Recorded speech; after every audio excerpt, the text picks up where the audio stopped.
palavrão. Nossa, começou a gravar, então. Nath, deixa eu só te perguntar. Nossa, já vai começar bem tiozão. Eu não sei onde compartilhar minha tela. Tem aqui uma aba, eu vou cancelar a minha. Eu acho que você precisa cancelar a sua. Pronto. E aí vai aparecer aqui do lado de onde você Agora tá. levanta a mão, apareceu apresentar agora. Ok. Share. Acho que vocês estão vendo minha tela. Vai começar ainda. Tá indo agora. Beleza. Quando Pronto, vocês estiverem vendo. Vocês estão vendo agora? Eu estou vendo, mas alguém está vendo? Olha, eu não sei se vocês estão escrevendo, estão respondendo, mas como tu tá em modo tela cheia, eu não consigo ver se alguém está escrevendo no chat. Estão vendo normalmente. Eu não vou sei falar. se estão rindo, não sei, enfim, se eu já comecei muito tiozão, mas vamos lá. Bom, primeiro, obrigado pelo convite, Nath. A Nath eu estudei com a Nath há muito mais tempo do que eu gostaria de falar. E ela me convidou para falar um pouco sobre o Brasil e a pandemia. E eu vou tentar, eu acho que eu tenho 1 hora, né, Nath? Fique à vontade. Tá, eu tenho mais ou menos 1 hora, eu vou tentar. Eu honestamente gostaria que, se vocês tivessem alguma dúvida, podem fazer agora, ou se vocês quiserem deixar para o final, a partir de perguntas e respostas. Eu só queria, antes de começar, saber mais ou menos a média de idade de vocês, para saber que tipo de piada eu consigo tirar, se dá para tirar, porque eu já sou uma pessoa bem velha, já sou uma pessoa bem grande. 24. Nath, qual a média? 24? Pedro, eu digo muito que a turma daqui, a média, se você falar algumas coisas da década de 90, a maioria era bebê na década de 90. Beleza. Então, bom, então é isso. Pessoal, bom dia. A apresentação vai ter mais ou menos essa agenda, eu vou falar um pouquinho de mim. Depois eu vou tentar falar o que são os primos da pandemia, até que a gente chegue no Covid-19. Acho que nessas alturas do campeonato a gente já deve estar no Covid-50, né? Porque esse país já está tão doido que quando chegar a vacina do 19 a gente já vai estar bem adiantado. Depois eu vou falar um pouco sobre o Brasil e a pandemia, como a gente está reagindo mesmo à pandemia, como ela impacta nos nossos ativos financeiros, e depois a gente já vai para o mundo pós-pandemia, o que vem depois, porque uma hora essa vacina vai chegar e a gente precisa ter soluções para questões tão complexas quanto a própria pandemia em si. Então, um pouco de mim, gente, eu fico muito contente de falar essas coisas, mas vamos lá. Olha, eu nasci em 84, já sou um senhor de idade, tenho 35 anos. Em 2004 foi quando eu entrei aí na UFAL, quando eu comecei a estudar com a Natália. Nós éramos colegas de sala, estudávamos aí no Johnny of God, né, no famoso João de Deus. E eu em 2006, 2007, eu fiz o trainee da Americanas, e todo o dinheiro que eu consegui juntar ali, eu gastei porque eu fui morar em Londres, e já fui em 2008, em 2010 foi quando eu fui aceito no mestrado em economia da UBA, da Universidade de Buenos Aires.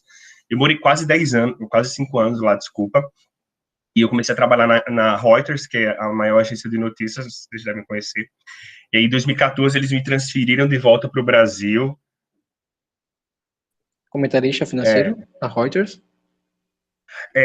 A Reuters é mais famosa pela parte de editorial.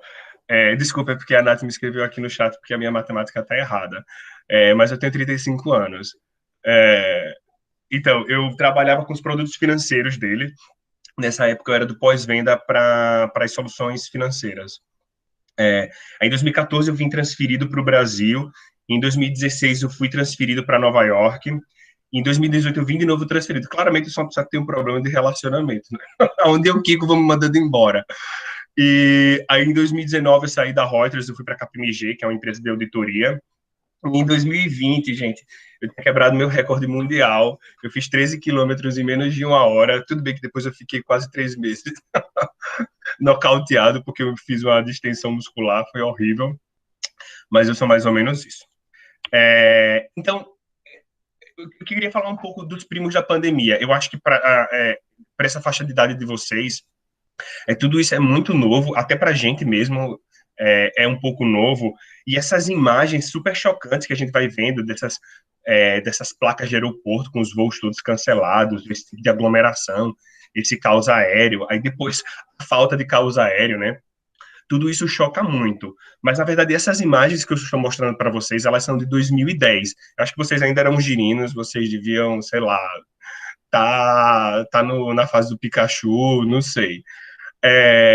Mas isso foi, como eu falei, em 2010, foi o vulcão na Islândia que entrou em erupção. Ele fechou o espaço aéreo europeu por mais de 3 meses, na verdade. Foi esse vulcão aí, o Ajax, não sei falar o nome. E a IATA, que é o órgão de regulação do transporte aéreo mundial, ela estimou que por dia as empresas aéreas perderam em torno de 148 milhões. Então, se pelo menos fechou por 3 meses, vai colocando aí 90 dias esse valor aí. A gente facilmente entra na casa dos bilhões. Todos esses países... Ó, eu morei 2 anos nos Estados Unidos, gente, e eu sei que americano, quando ele vê um mapa, ele acha que, sei lá, o citoplasma, uma membrana ribonucleica, isso aí é o mapa da Europa, pelo amor de Deus.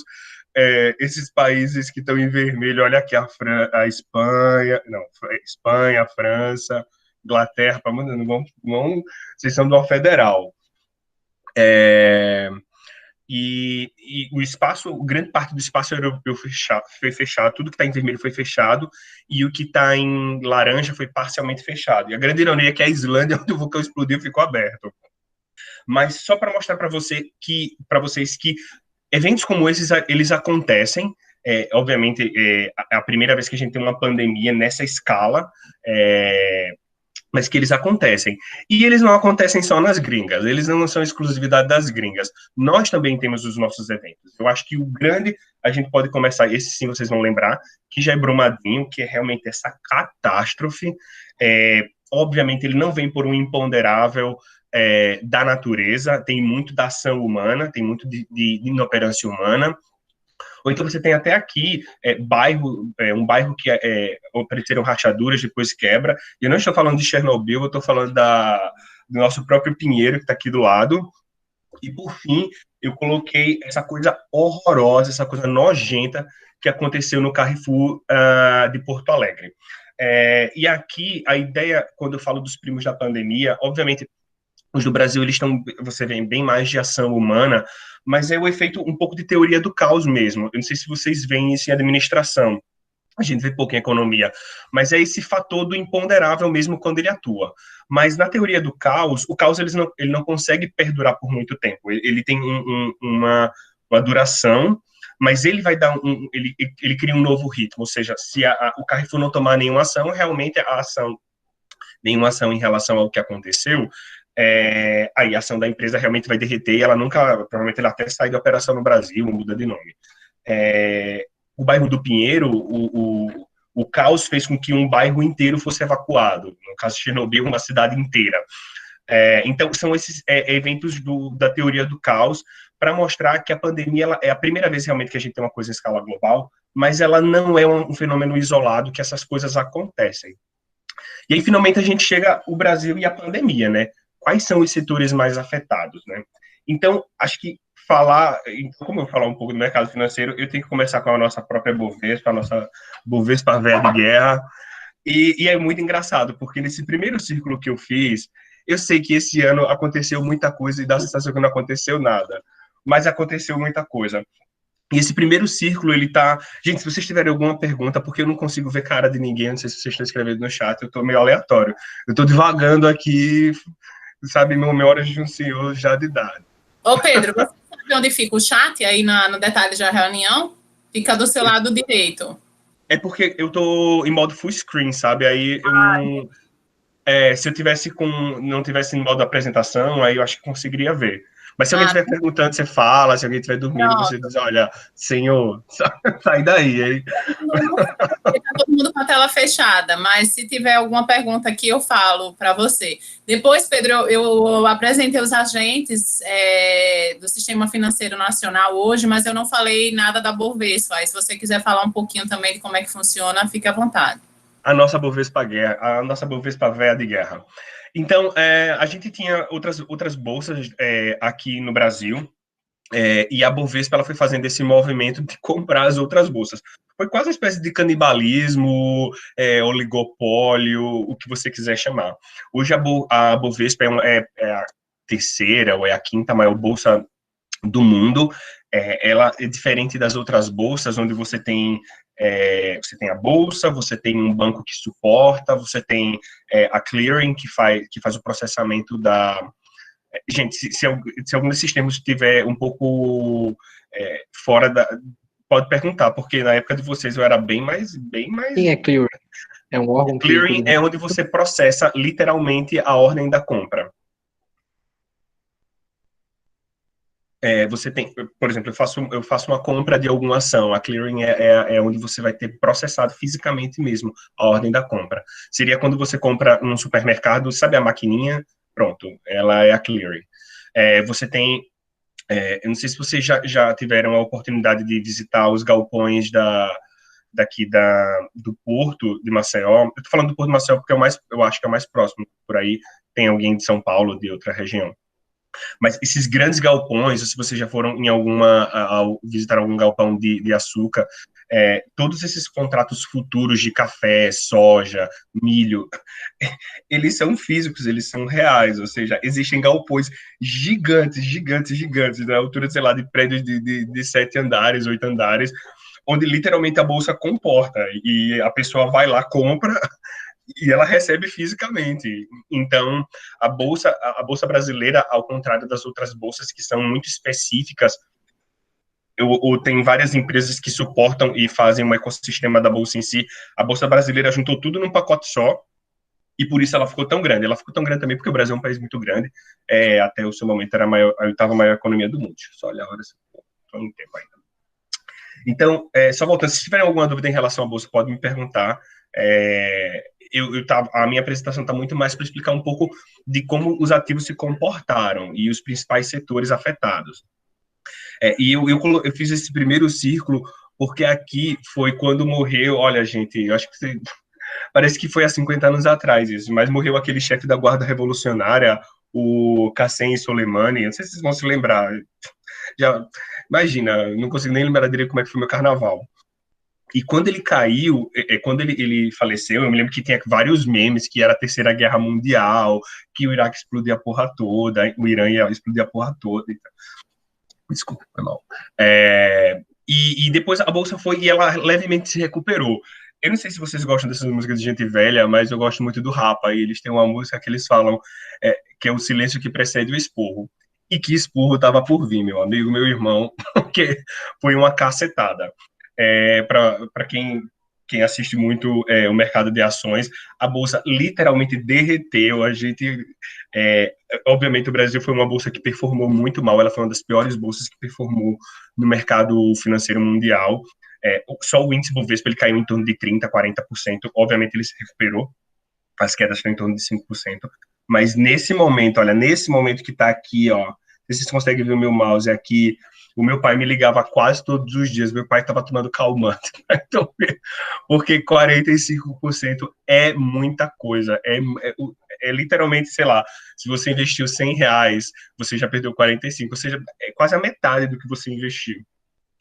Agora vamos imaginar isso, eu estou falando no universo de R$100, imagina numa pessoa que investiu uma fortuna de 100 milhões, ou seja, do dia para a noite, em questão de meses, isso daí desapareceu.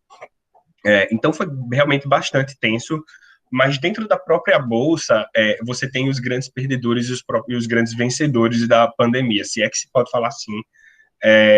Isso é uma pandemia, seriam milhões de vidas mortas, dizimadas.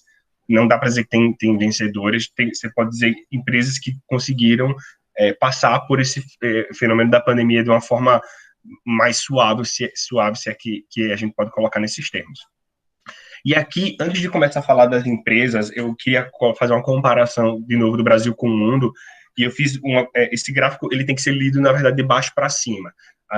Os países que estão aqui embaixo, eles são os países que tiveram a moeda mais valorizada, que conseguiram suportar a pressão, e os que estão em cima são os que tiveram a moeda mais desvalorizada. O Brasil, até um mês atrás, era a segunda moeda mais desvalorizada no mundo, a gente apanhou feio, feio, feio. Então, a primeira moeda, realmente, você tem o primeiro... Eu tentei fazer isso com o BRICS, né, para comparar, porque se a gente for comparar com o euro, ou sei lá, moedas de países desenvolvidos, realmente aí a pancada é bem maior. mas com os emergentes, os BRICS, eu acho que fica um pouco mais racional. Então, aí você tem o Yuan da China, você tem o Rand da África do Sul e a Rúpia da Índia, elas performando bem. A Índia apanhou bastante, mas ela conseguiu conter bem rápido bem rápido, né? Dentro de um período razoável. A África do Sul, ela nunca teve um surto tão grande, ela teve, sim, números altos, e a Índia é o grande exemplo muito particular, porque eles têm números muito altos da pandemia, mas a taxa de mortalidade comparada com a população é bem mais baixa. Obviamente que eles têm uma população na casa dos bilhões, né? Então, tudo, quando você joga na casa dos bilhões, ele se dilui de uma forma gráfica. E no topo você tem o Brasil e a Rússia, né? E eu sempre gosto de lembrar para qualquer pessoa que a Rússia é um país que sofre sanções internacionais desde que ela invadiu a Ucrânia e anexou a região da Crimeia. A Rússia estava toda enrolada lá com a guerra da Chechênia, uma guerra horrorosa. Então, a Rússia não é um país muito legal para você estar comparando. Mas, queira sim, queira não, eles saíram com a vacina, se funciona ou não, sabe lá Deus. Mas o forte que eu estou falando aqui do câmbio é principalmente para explicar, eu acho que um dos grandes perdedores da Bolsa, que são, sem dúvida, as linhas aéreas. Aí eu coloquei a Gol, a Latam em azul. Você vê que no começo da pandemia, esse gráfico começa em dezembro, eu peguei até um pouco antes. Na verdade, a pandemia começa em novembro, né? Mas ela estava muito restrita à China, era aquela coisa do tipo, olha, eu fui negacionista até o fim. Eu disse, gente, isso não pega, não chega no Brasil. Há um domo da baianidade na Gol que nos encobre. Mas chegou de uma forma avassaladora, e a realidade ela se impõe aos fatos. Mas enfim, só voltando, eu coloquei as 3 grandes linhas aéreas brasileiras, até porque a Avianca quebrou, entrou em falência, e mostrar assim como elas não conseguem voltar ao nível pré-pandemia. E serviços é desse jeito. Eu já vou falar sobre outra empresa de serviços.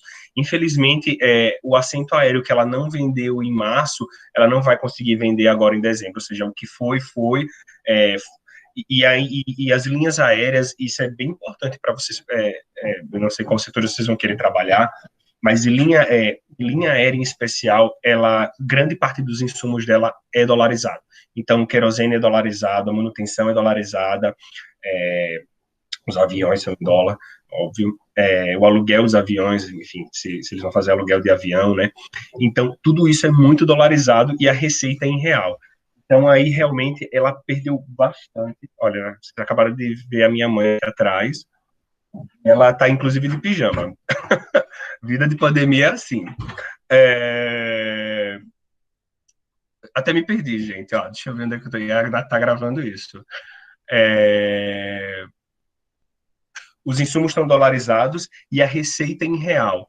Então, assim, para uma empresa, isso é mortal. E não só é mortal essa construção da receita ser em real e os insumos serem em dólar, mas não tinha ninguém voando. Então, realmente, é isso que vocês vão ver, mas acho que a gente ainda tem uma outra empresa que sofreu tanto quanto.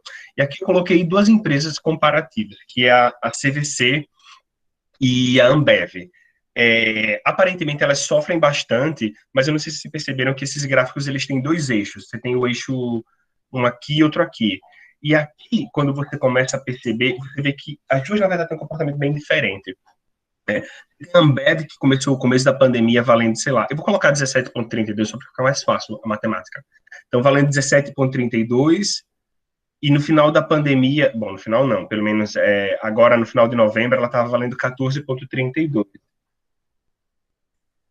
Tinha saído, Nath? Saí, mas já voltei, já estou aqui. Pensei que a tela tinha saído. Então, a Ambev, ela perde mais ou menos R$3 aí em valor de mercado, o que é muito, mas nada se compara ao que vocês vão ver com a CVC. A CVC, ela realmente é como eu disse, se vocês quiserem fazer uma expressão bem de mercado, ela derreteu, assim, é impressionante o que aconteceu. E o setor de turismo, ele é um dos setores que todo mundo fala que eles vão ter que se reinventar mesmo, né? porque a pandemia vai ficar por um bom tempo, até que saia a vacina, até que todo mundo seja vacinado, porque você primeiro vai colocar o pessoal da saúde, depois o grupo de risco, enfim, até que tudo saia, vai ter tempo aí. E a CVC começa a pandemia, antes da pandemia, ela valia, a ação valia em torno de R$ 38, e em novembro ela, vou colocar R$ 18 aí para a gente dar uma arredondada, ou seja, ela perdeu R$ 20 de ação de valor do mercado. É muita coisa, realmente a empresa está indo para... Enfim, é uma empresa que vai ter que repensar mesmo como vai ser o setor do turismo, é um setor que realmente vai ter que ser repensado. Quer falar, Juan? Peraí, Eu ia Pedro. perguntar a ele. Pode ir.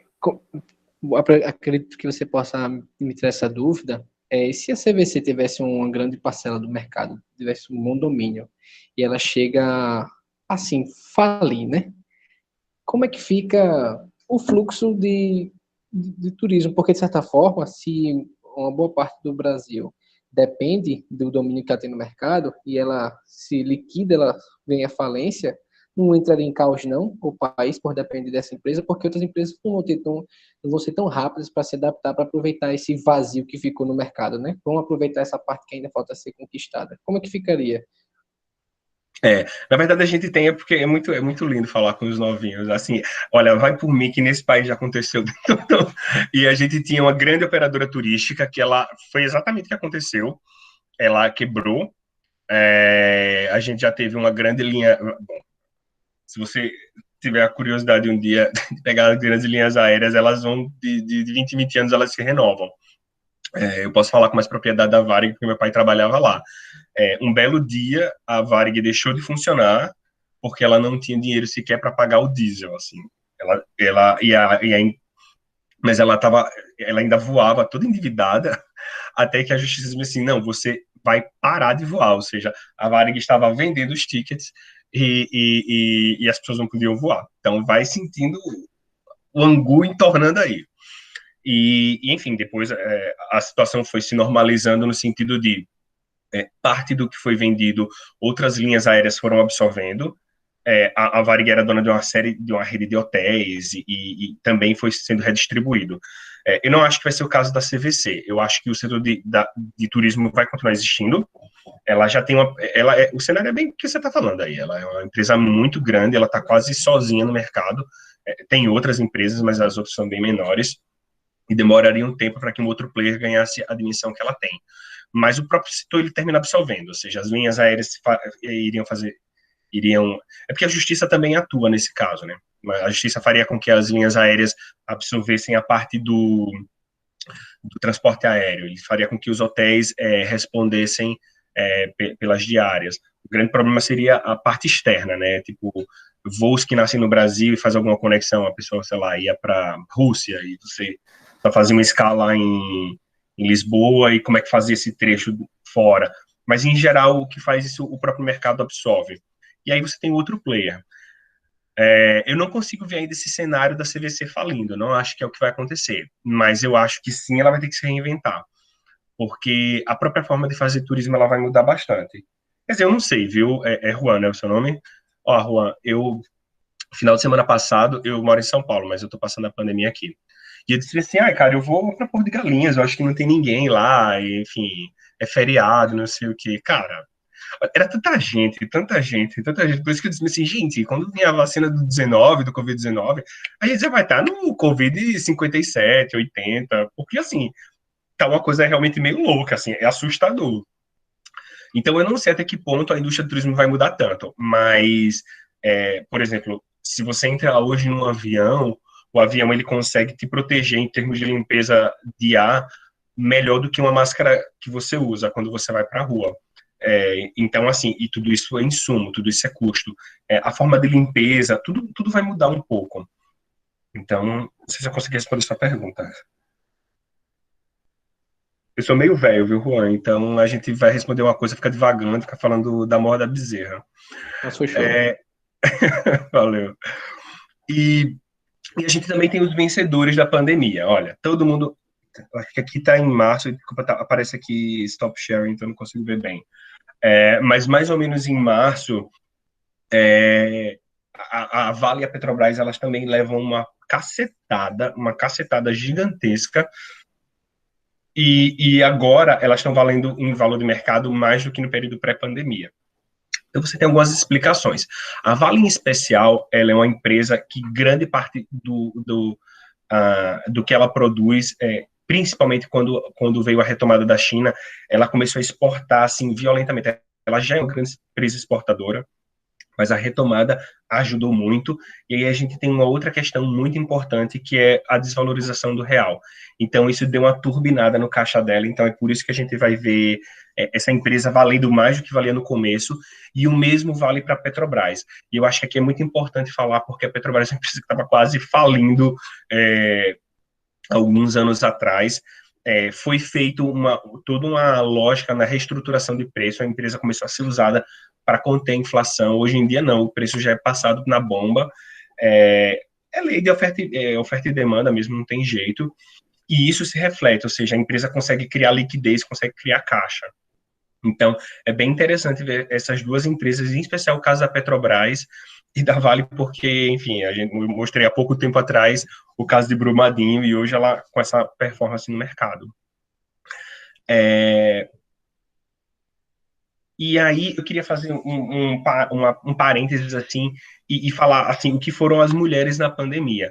Eu acho que está tendo toda uma discussão na literatura sobre como as mulheres vêm se comportando na pandemia. Quando eu falo as mulheres, principalmente em cargos de liderança.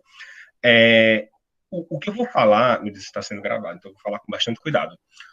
O que eu estou falando é uma análise do feminino sobre a ótica da pandemia. Não estou querendo dizer que as mulheres governam melhor ou pior que homem, até porque a gente teve um governo feminino aqui e a coisa não deu muito certo.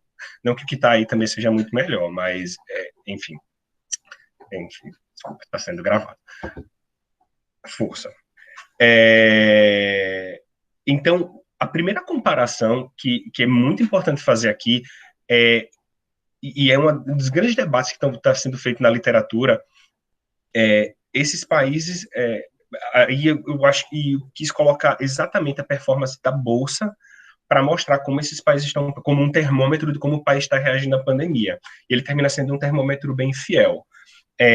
Na base desse gráfico, a gente tem a Inglaterra, você tem o Boris Johnson, que era extremamente negacionista, ele negou até onde pôde, ele negou até realmente contrair a doença, foi um caso bem, bem extremo da doença, ele foi entubado, ele ficou bem mal, ainda que a imprensa inglesa tentasse dar uma aliviada. Quando ele saiu do hospital, ele era o primeiro grande defensor de, não, olha, a doença é sério mesmo. A gente tem o Brasil, onde também houve muito negacionismo, e em cima a gente tem a Alemanha e a Nova Zelândia. O caso da Nova Zelândia, para mim, é o mais emblemático de todos, porque antes que eles tivessem o primeiro caso, a mulher, a Jacinda, me esqueci o sobrenome dela, ela já estava em quarentena, já estava quase decretando lockdown. Foi o primeiro país a acabar, estava todo mundo em quarentena, né? Foi o primeiro país a entrar um dos primeiros países a entrar em lockdown, sem caso, e foi um dos primeiros países a sair. É um dos casos de sucesso mesmo, fazendo com que a inexpressiva Bolsa da Nova Zelândia, não sei nem falar o nome dela, ela está entre uma das que mais performaram esse ano. Outra bolsa que performou muito bem é a bolsa alemã, o DAX, o índice DAX, a gente consegue ver aí o segundo. A Alemanha foi tão eficiente que eles sabiam exatamente como foi o primeiro contágio, que era uma pessoa emprestando o saleiro para outra, um nível de controle. Obviamente, assim, os alemães é um nível de disciplina completamente diferente do nosso, assim, enfim, igual aqui a gente não está falando muito de disciplina ou não, a gente está falando de uma postura da liderança em relação a um evento como a pandemia. E assim, o que vem se falando na literatura, e olha, Nath, já pode começar a falar aqui, hein? Eu sou um grande feminista, eu vou escutar o que eu vou falar, vai soar um pouco preconceituoso, mas eu juro que não é. O que vem se discutindo na literatura é que, de alguma forma, é como se não tivesse no DNA das mulheres a política. Não que geneticamente as mulheres sejam menos ou mais, não é? Esse não é o ponto. mas que de alguma forma as mulheres foram empurradas para fora da política, não só da política, mas para fora da ciência, enfim, o mundo que os homens criaram foi muito perverso para as mulheres. E o mundo que os homens colocaram as mulheres é o mundo do cuidado, seja o cuidado da casa, o cuidado da família, e ainda que essa seja uma visão já um pouco ultrapassada, já bastante ultrapassada para muitas mulheres, mas ela ainda está muito impregnada no feminino, e, de certa forma, essas mulheres trazem isso muito característico na forma de ver a pandemia, na forma de cuidar das suas populações. E o mundo que os homens criaram é do tipo a economia, a economia. Então, é muito interessante como as mulheres tentam conjugar os dois, a pandemia com a economia, com o bem-estar, e é até interessante, eu posso citar o exemplo da Alemanha, porque quando eles entraram em quarentena, o planejamento da quarentena foi feito com filósofos, com sociólogos, com psicólogos, ou seja, havia toda uma preocupação do todo do ser humano. Isso parece ser uma característica na liderança feminina. Eu não estou dizendo que é melhor ou pior, eu acho que gente, se está sendo gravado depois, já estou até lembrando do professor Dalfal lá, Jesus. Não se preocupe não, mas está deixando bem explicado, ninguém vai ler você como... Eu estou falando, não é minha opinião, eu estou falando a opinião de especialistas. Então, isso. E aí a gente vê, e é engraçado aqui, onde você vê essa queda de novo, que isso daqui já é o temor da segunda onda. Eu acho que a segunda onda... Nós somos um país muito, muito exótico, assim, não tem como falar. Eu vou falar uma piada que eu adoro, porque eu acho que é a nossa cara. Essa é a piada de gente velha também, a piada da época do governo Vargas, na época do Estado Novo. E o Vargas, sim, e é uma piada que tinha um sargento o general o general da guerra do Hitler, um do Mussolini e o outro daqui do Brasil. E o general da Alemanha, eles me disseram, olha, eu vou te mostrar como os soldados alemães são disciplinados e não sei o quê. E os caras disseram, não, então mostra aí. E aí eles me disseram, chegou lá para um soldado, ele disse, soldado, se apresente. O cara foi lá, se apresentou, aquele negócio. Eles disseram, você ama o nosso Führer? Ele disse, amo. Ele disse, você jura a vida pelo Führer? Ele juro. Ele disse, então você vai pular. Eles estavam numa aeronave, nesses cargueiros. Ele, então você vai pular desse cargueiro sem paraquedas. O cara não contou a história. Pá, foi e pulou. Aí o italiano, para não ficar por fora, eles me disseram, então, soldado, você ama o Dulce Mussolini? Amo. Você jura? Eu juro. Ele, então pula do avião. Ele não contou a história, foi e pulou. E aí o general do exército, o general da guerra do Brasil, na época era é até o nome da rua, o Durval de Góes Monteiro. É o nome da rua aqui, Marcel, né? Acho que é. E ele chegou, o Durval, e disse assim, soldado, se apresente. O soldado se apresentou, bateu. E ele se ama o nosso presidente Vargas, ele ama. Você jura lealdade, juro. Ele então se joga do avião sem paraquedas. Aí ele virou assim, mas Durval... Não é possível, 9 horas da manhã, tu já tá bêbado. Eu acho essa piada sensacional, porque a gente é muito indisciplinado. A gente é super indisciplinado. E isso com tudo que é de bom e de ruim, porque eu acho que os países muito disciplinados fizeram coisas horrorosas, e a nossa indisciplina faz com que a gente seja muito criativo, muito. Nossa, tô agora fazendo uma defesa, né? Eu joguei a gente no chão, mas eu tive a oportunidade de morar tanto na Inglaterra quanto em Buenos Aires e nos Estados Unidos, e é muito engraçado porque a nossa sociologia, eles falam, e é muito real, assim, eles dizem, mas a arquitetura deles é igual, ou seja, os argentinos, eles se gabam porque o edifício dele é igual ao que tem em Madrid, e você não vê isso aqui no Brasil. A gente criou uma coisa completamente nova, a gente criou do zero, porque a gente é muito criativo, mas a gente é muito indisciplinado também. Quando veio a primeira onda, eu até entendo, e eu ficava dizendo, não vai pegar, pegou, e eu acho que a realidade, quando se impõe, ela se impõe de uma forma avassaladora no Brasil. E aí a gente foi vendo que ia ter a segunda onda nos países europeus, a gente não, enfim, é o império do caos aqui, mas tá bom, mas tá ruim, como a gente fala lá fora. Então, esse é o primeiro caso das mulheres na pandemia, e o segundo caso que eu chamo bastante atenção, eu acho que é o do Carrefour e o do Magazine Luiza. E, para mim, essas duas empresas são muito emblemáticas por tudo que está acontecendo agora. Por esse caso horroroso do Carrefour, é um negócio assim que eu não sei o que falar, assim, de tão horrível. É horrível o que está acontecendo, mas, na verdade, eu acho que o que mais horrível é saber que isso sempre aconteceu e está sendo exposto tão na nossa cara, assim, sabe? E eu acho que essa pandemia, ela escancara as coisas, como todo mundo fala, né? Mas, enfim, deixa eu tentar me concentrar aqui, porque eu acho que poucas coisas me deixam tão irritado, tão chocado, como um país que teve um passado escravista por tanto tempo e continua fazendo isso, sabe? Só se eu puder falar uma coisa, uma das coisas que eu aprendi nos Estados Unidos é que quando tiveram as primeiras manifestações do movimento dos direitos civis americanos, anos 60, 50, e os negros eles iam fazendo passeatas e a polícia batia neles de uma forma horrorosa. E foi a primeira vez que os brancos realmente entraram. E os brancos, o que eles faziam? Eles faziam um cordão de isolamento nos negros, porque nos brancos a polícia não batia.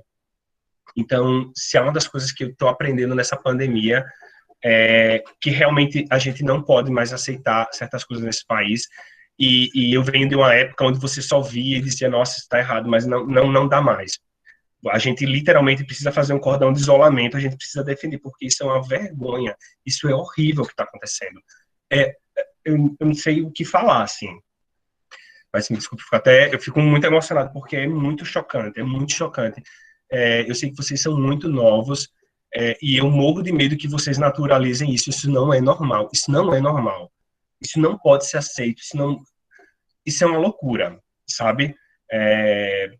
Então é isso, se eu puder falar uma coisa, vocês não podem absorver absolutamente nada do que eu estou falando, mas criem uma corrente de solidariedade com as populações afrodescendentes, porque isso é uma carnificina, isso é um horror. É uma coisa que mexe muito comigo. E eu falo isso em especial porque é muito interessante a postura do Magazine Luiza, porque quando foi em setembro, outubro, o Magazine Luiza lançou um programa trainee só para negros. Foi algo muito polêmico, né? Muitos diziam que era um preconceito reverso, que estava privilegiando só um setor da sociedade. E de repente a gente vê o que aconteceu no Carrefour. E de novo você vê a visão de empresa gerenciada por mulheres. A sensação que dá é que realmente elas têm uma visão mais inclusiva do mundo. E aí, eu queria chamar muita atenção a algo que está sendo muito debatido na literatura também, e já agora no pós-pandemia. Pós-pandemia, né? Pelo amor de Deus. Já durante a pandemia. Empresas que estão mais preocupadas com a sustentabilidade. Dentro da Bolsa a gente tem vários índices de empresa aérea, índices de empresa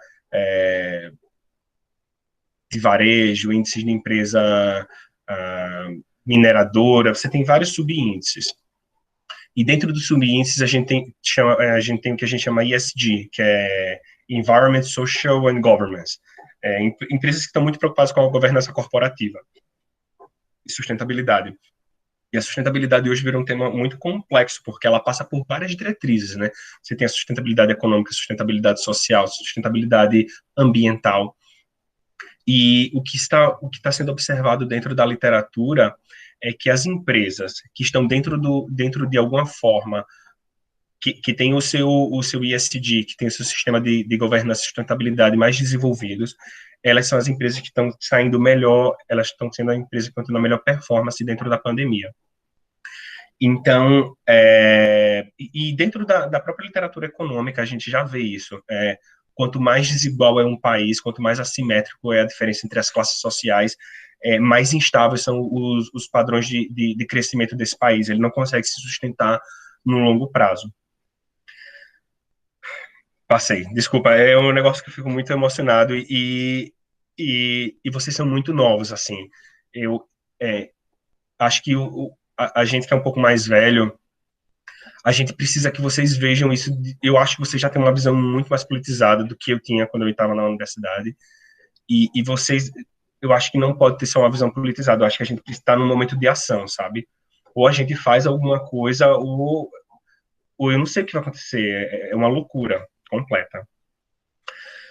E passando disso, aí a gente já tem o que é o Brasil e o mundo pós-pandemia. E aí tem vários fatores aqui que vão contribuir bastante no pós-pandemia. E entre eles, assim, você vai ter o aquecimento global e o desmatamento da Amazônia. Eles estão no olho, a gente já está no olho do furacão. É a primeira vez na história do Brasil, e olha que tudo bem que a gente é um país relativamente jovem, até se você colocar desde a época da invasão portuguesa na exploração do pau-brasil, vamos colocar aí de 500 anos. Mas é a primeira vez na história em que, eu não me lembro se foi o Dia da Natureza, não me lembro o que era, mas as embaixadas brasileiras foram apedrejadas ao redor do mundo. Ou seja, a gente tá muito mal na fita. O rolê zoou, a casa caiu, sabe? Isso vai vir muito mais força. Você tem a eleição aí do Biden nos Estados Unidos. O Biden é completamente ambientalista. Um dos principais conselheiros dele, me esqueci o nome do cara, ele é casado com a moçambicana, então ele fala português, ou seja, isso pode ser uma faca de dois gumes, isso pode ajudar muito a gente a aproximar as nossas relações bilaterais, a gente vai precisar muito, até porque enfim, vou falar um pouco mais para frente. Uma outra questão é a questão do 5G. A questão do 5G. Eu sei que para vocês talvez seja um pouco difícil entender o 5G. Se eu tivesse, eu tento me projetar na idade de vocês. Se alguém me falasse 5G, eu só ia pensar em baixar a música. Então, isso vai ficar muito mais rápido. Mas eu vou dar só um exemplo que a gente está discutindo na minha empresa, que o 5G vai estar uma velocidade tão grande, que é uma empresa agrícola, certo?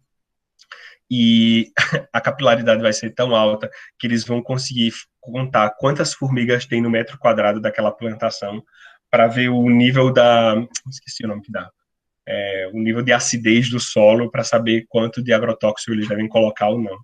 Então, olha o nível da discussão. Isso estou falando para um setor específico, que é o agrícola. O agrícola tem muito espaço ainda para desenvolvimento de tecnologia. Mas essa é uma discussão, e eu queria falar um pouco do 5G, porque há uma politização muito grande. Eu imagino que vocês veem noticiário e ficam falando da China, e está certo, a China ela usa as empresas dela, o governo usa as empresas dela quase como um braço do governo, é real, mas a gente não pode politizar isso. E eu queria dar um passo para trás e dizer que na época dos 2000, vocês também eram geninos, vocês, enfim, estava vendo o Pikachu lá, mas na época dos 2000 havia uma grande guerra e esses dois gigantes escolheram o Brasil para ser a arena. E a guerra era entre a Dell e a Lenovo. E eles escolheram o Brasil por uma série de fatores, o tamanho do mercado, o comportamento do mercado. A gente tem um país muito miscigenado, a gente tem características de latino, mas se você for para o sul tem mais características de europeu. Bom, não sei se alguém viu Bacurau ontem, né, mas dizer que o do sul tem características de europeu vai ficar até engraçado depois de Bacurau. Mas ao que eu vou o Brasil se beneficiou muito dessa guerra. Obviamente a gente viu, que era minha mãe, são meus sobrinhos. O Brasil se beneficiou muito dessa guerra entre os dois. Obviamente a gente concedeu incentivo fiscal para que eles viessem para o Brasil, mas quem se beneficiou foi o Brasil. Então eu acho que quem tem que se beneficiar da guerra entre os dois é o Brasil, e não o Brasil está tomando partido. Então isso é muito importante que vocês entendam esse tipo de debate, porque isso de alguma forma, não dessa forma tão escrachada, foi muito pano de fundo do que foi essa eleição agora da gente, e vai ser em 2022. É importante que vocês estejam alertas para esse tipo de coisa mesmo. Um outro fator são as nossas novas relações. O mundo está mudando, né? Eu vou começar de baixo para cima. Acho que Brasil e China. A China é o maior comprador brasileiro, mas que eu acho que eu chamo isso a atenção. O que eu chamo a atenção é que a China era um bloco capitaneado pelos Estados Unidos, mas a China finalmente, enfim, o Trump quis sair do acordo, mas a China terminou encabeçando isso, e o acordo da Ásia-Pacífico foi formado, é o maior bloco econômico, simplesmente a gente está de fora. E quanto mais de fora a gente fica desses acordos internacionais, dessa relação com os países, mais de fora a gente está ficando, mais por fora a gente está ficando das cadeias internacionais de produção. Isso é muito negativo. Oi. Eu queria até aproveitar, estou percebendo que, além de ter conhecimento, tem muito autonomia, sentimento forte que você passa em relação a algumas posições de países, até mesmo de conglomerado deles, né, em relação a acordos comerciais. O que assusta, não sei se é algo que é se assustar, é essa coisa do Trump começar a cortar todos esses acordos, e ainda assim, de certa forma, eu também não posso dizer que não estou vendo isso, mas a gente vê algumas notícias, algumas coisas positivas aparecem para a banda de lá. Agora, claro, começa a se perder relação com muitos países, dólar, emprego e assim vai. E aí, corta acordo e o país se dá bem, ruim para os outros países. Claro que eu não vou querer que o Brasil faça a mesma coisa, mas olha essa relação, a gente chega na faculdade e diz, não, é ruim você não participar de acordo, você está evidenciando isso, eu tomo para mim como mais uma vez, estou aprendendo que é ruim países cancelarem acordos, deixarem de fora. Mas os Estados Unidos, às vezes, na imagem do Trump, né? Parece que está feliz com isso de cortar os acordos. Eu acho que tem muito de falácia. Assim, olhando pelo ponto de vista americano, né? O Trump, ele falava muito com a base dentro dos Estados Unidos, eu não sei se vocês devem ter assistido, e lá eles têm o que eles chamam de cinturão enferrujado, que eram os estados onde haviam grandes montadoras e todas elas foram para a China. Um carro, quando era construído nos Estados Unidos, tinha um valor X, quando eles foram, sei lá, era 10X, e quando eles foram, seja para fora, porque foi ser montado na China, ou foi para o México, com o NAFTA, se era X, ele virou, sei lá, 7X, 6X, 5X. Então você pode dizer, nossa, os Estados Unidos realmente perderam muito emprego no cinturão enferrujado. Entretanto, se os Estados Unidos tivessem mantido uma política de proteção, talvez eles não tivessem dinheiro para investir no Vale do Silício. Então, a gente tem que entender, isso é uma coisa que acho que vocês vão ver em economia internacional, que os países se especializam no que eles fazem melhor. Talvez o México, naquele momento, a especialização dele, por ter uma população, ainda estou falando assim, muito genérica, assim, mas talvez por ter uma população maior, mais barata a mão de obra por uma questão de câmbio, uma questão talvez educacional, seja mais interessante que a produção seja feita no México. Sem embargo, os Estados Unidos, assim, é só você ver o ranking de universidades, assim, das melhores universidades do mundo. Das 100 melhores, sei lá, 70 são americanas, ou seja, eles produzem muita ciência, eles são muito bons nisso. Então, por que não se especializar nisso? Então, foi o que eles fizeram. Então, você tem o Vale do Silício. O que está acontecendo, eu não sei se a minha resposta está ficando muito complexa, mas eu ainda vou dar mais complexidade. Quando você tem uma mudança, o que se observa na literatura é quando você tem um salto, você teve a primeira revolução industrial, você vai criando grandes irregularidades sociais. E aí é o que você está vendo, tanto na primeira revolução, quanto na segunda revolução, na terceira, e o que a gente está vendo agora, a quarta. Então, o que você está vendo as pessoas do Vale do Silício têm um salário exorbitante e as pessoas que estão fora não têm. Tanto que quando eu morava nos Estados Unidos, o grande debate que se fazia eles já tinham a tecnologia para que os carros, os caminhões já fizessem entrega de forma autônoma, que não precisassem de caminhoneiro. E aí o sindicato dos caminhoneiros não permitiu. Então, uma coisa é o emprego de um engenheiro, outra coisa é a recolocação de um engenheiro, e outra coisa é a recolocação de um motorista de ônibus. Então, vai criando um pouco essas desigualdades, e eu acho que o Trump fala muito com esse ressentido dessa pessoa que não se encaixa nesse fluxo global, assim. E ele está ressentido com razão. O cara foi caminhoneiro por tantos anos e, de repente, ele agora vai perder o emprego para uma máquina que em algum momento foi foi desenvolvida nos Estados Unidos e depois vai ser algum indiano que vai estar controlando aquele caminhão. Então, é um pouco mais complexo, mas... deixa eu ver se eu me lembro do começo da pergunta. Eu sou muito velho, viu? Que a gente fica devagando, e se esquece do começo. Mas, só para falar que, assim, tem bastante de falácia no que o Trump fala. E termina sendo o grande contraponto. Ele realmente acreditava num mundo mais fechado, mas quanto mais você se fecha, mais cara vai ficando a produção. Tanto que, vamos lá, gente, pergunta para alguém que... Deixa eu ver. Vamos pensar nos 80, né? Não, nos 90, quando o Collor era presidente. Era mais barato você, nos Estados Unidos, comprar um carro do que você importar no Brasil. Ou seja, olha como mais ineficiente era a nossa indústria. E a gente não pode premiar esse tipo de ineficiência. Eu acho que talvez a preocupação seja maior essa. E, por fim, aí voltando um pouco ao que seria a retomada do crescimento. E aí, já falando direto para vocês, essa é uma crise que vai demorar pelo menos uns 4 ou 5 anos para ela ser completamente harmonizada, absorvida.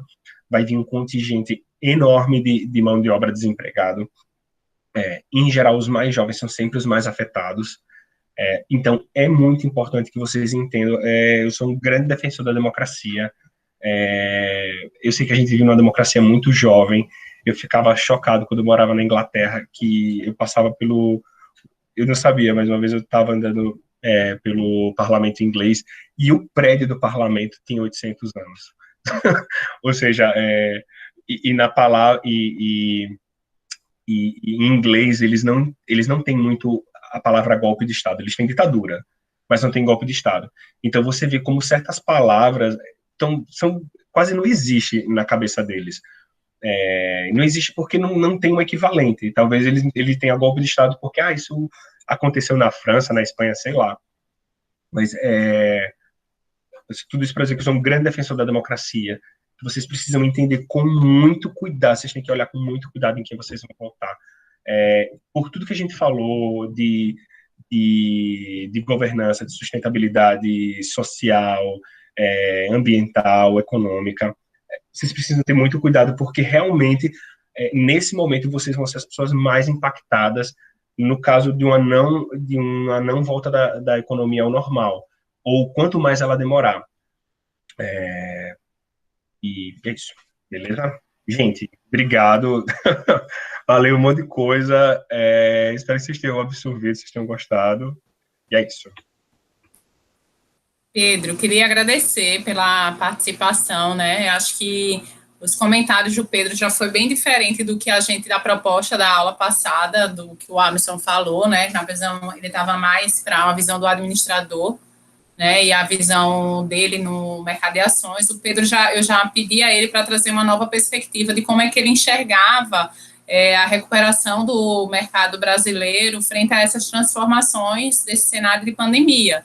Porque muito se discute sobre esse processo, de como é que vai ser essa relação, e isso tem efeito direto também de como é que o governo vai tentar interagir dentro daquelas políticas que a gente estava falando antes do Pedro participar, dentro de políticas monetárias, dentro de políticas cambiais, de como é que ele pretende, né, minimizar esses efeitos, se ele vai prorrogar o auxílio, se ele vai tirar o auxílio. Então, são medidas que podem ser feitas, que vão ter efeitos de curto prazo, mas a gente também vai sentir essas medidas no longo prazo, do tempo que a gente vai levar para recuperar a economia brasileira, né? Então, queria deixar aqui, não sei se alguém quer fazer alguma pergunta, algum questionamento. A palestra, em alguns momentos, eu percebi que trouxe alguns conceitos novos, né? Porque, Pedro, aqui é uma turma de administração, não é de economia, então, o pessoal não tem aquela análise, né, macro que a gente tinha, não tem o conhecimento daquelas estruturas em termos macro e micro, né, em termos econômicos. A gente só falou isso um pouquinho, né, nos efeitos desse posicionamento em termos empresariais, e como a economia ela é importante também para as decisões estratégicas das empresas. Então, isso tudo que o Pedro falou, quem está lá dentro da administração, quem está lá dentro da empresa, precisa ter esse conhecimento e ter essa noção para poder gerenciar e verificar como é que a empresa vai sair diante das crises, né? Qual é o posicionamento, qual é o planejamento que ela precisa ter, né, frente a essas mudanças que estão acontecendo. Realmente o cenário ainda é de muita incerteza frente a esse comportamento. A gente está enfrentando recentemente mudanças, né, municipais, então os estados elegeram os seus novos prefeitos,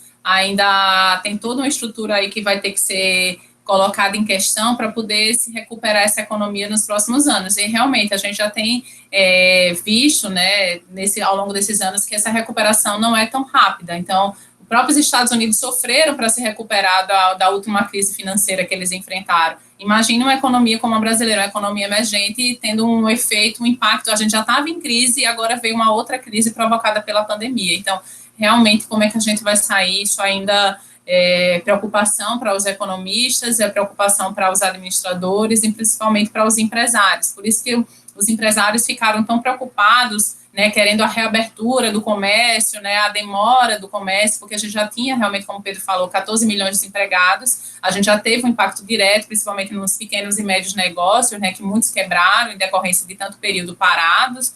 E como é que vai ser se a própria São Paulo, Dória já anunciou que já voltaram para a fase amarela, então a gente não sabe como é que vai, quais são as medidas que vão ser tomadas por São Paulo e depois se os outros estados vão acompanhar esse processo. Realmente o cenário é difícil, mas a gestão, né, a gestão financeira, ela entra para dar essa visão também e forçar a gente pensar estrategicamente de como é que, o que é que a gente tem de medidas de planejamento, de medidas econômicas, de medidas financeiras, de medidas gerenciais que a gente pode tomar para minimizar esses impactos. Eliminar é muito difícil, porque os impactos são genéricos e os impactos afetam todo mundo, mas a gente tem como minimizar esses efeitos. E aí, queria agradecer ao Pedro, né, deixo aqui aberto, se alguém quiser fazer alguma colocação, fiquem à vontade. Juan.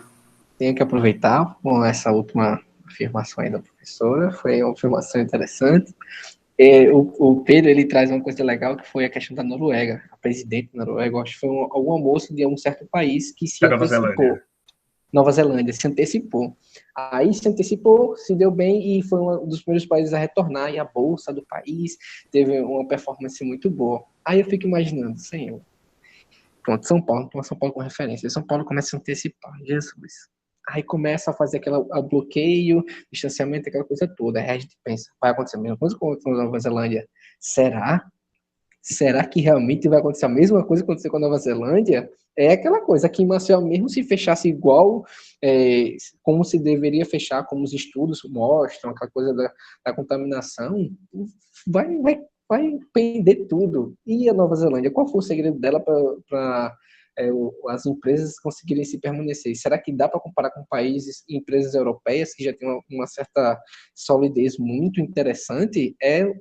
Às vezes eu fico preocupado, meu Deus, não dá para comparar, não. Não, realmente não dá, viu, Juan? Pensa que a Nova Zelândia é um país minúsculo. Acho que, de alguma forma, a gente pode comparar a Nova Zelândia com o Uruguai também, que foi um caso bem sucedido. É um país muito pequeno, a população é menor que o estado de Alagoas. Então, assim, cara, Montevidéu, a população de Montevidéu é melhor que a de Benedito Benz. Então, assim, quando você vai colocando as coisas em perspectiva e o nível educacional é maior do que o da Ponta Verde. Então, assim, quando você vai colocando... a gente pode fazer uma leitura muito rasa, como que eu fiz. Nova Zelândia, não sei o quê. Mas essa foi uma leitura rasa. Você tem outros fatores que explicam. E mesmo em sociedades muito, muito avançadas, do tipo como a Alemanha, você está tendo uma segunda onda, você está tendo protestos para voltar às OC. É uma coisa doida. Ou então você tem países muito educados, e aí o caso da Suécia. A Suécia diz assim, gente, não precisa de lockdown não, toca, queima, vai-se embora. E aí é um dos países que tem uma das maiores taxas de letalidade dentro da Europa. É uma pandemia, cara, e tá todo mundo, no fundo, tá todo mundo aprendendo, é muito difícil. O que a gente consegue falar um pouco, é o primeiro... É quase o verniz, assim, sabe? Acho que a profundidade a gente vai precisar de... Bom, os historiadores precisam de 30 anos, espero que a gente tenha tanto tempo para entender. Mas eu acho que, pelo menos no comportamento financeiro, a gente já tem um bom aval de quem está sendo bom gestor ou não. Show. Eu acho que o cenário realmente requer habilidades, né, Pedro? Agora vamos ter que pensar cada vez mais exigindo, né, dos nossos governantes medidas que ainda não tinham sido pensadas para tentar recuperar essa crise, né, financeira que a gente vê aí, crise política também no qual está instaurado, e brigas também de egos, né, porque a gente tem brigas de ego entre alguns governantes também que são medidas. Quanto à saída de São Paulo, Juan, eu acho que a gente nunca saiu da pandemia, né? A gente teve liberação, né, folga de alguns momentos, mas a pandemia sempre teve aí, o Brasil nunca conseguiu controlar, né, as medidas, né? Mas realmente vamos ver como é que vai ser. O cenário só. Eu estava comentando, Pedro, com eles na aula passada, que se você reunir vários economistas, cada um vai ter uma visão sobre a economia de modo diferenciado. E é isso, porque a economia ela não é estática, ela não é baseada, ela é baseada em indicadores, mas esses indicadores também sofrem os efeitos do comportamento humano, e aí é difícil de você fazer a interpretação, que já é diferente quando a gente analisa os dados contábeis, que são dados mais estáticos, mostra aquela realidade pontualmente. Então, Pedro, muito obrigada, realmente, pela participação. Obrigado você, Nath. Obrigado, pessoal. Eu sei que eu sou meio inflamado no discurso, mas eu me apaixono muito pelas coisas que eu acredito que defendo. Eu acho que a gente tem que ir para frente mesmo, para cima. E obrigado pelo tempo, obrigado pelo convite, Nath. Boa semana para você. Boa semana, e é isso. Tchau, Pedro. Obrigada. A gente Tchau, se tchau. fala depois. Até mais. Tchau, tchau. Pronto, pessoal.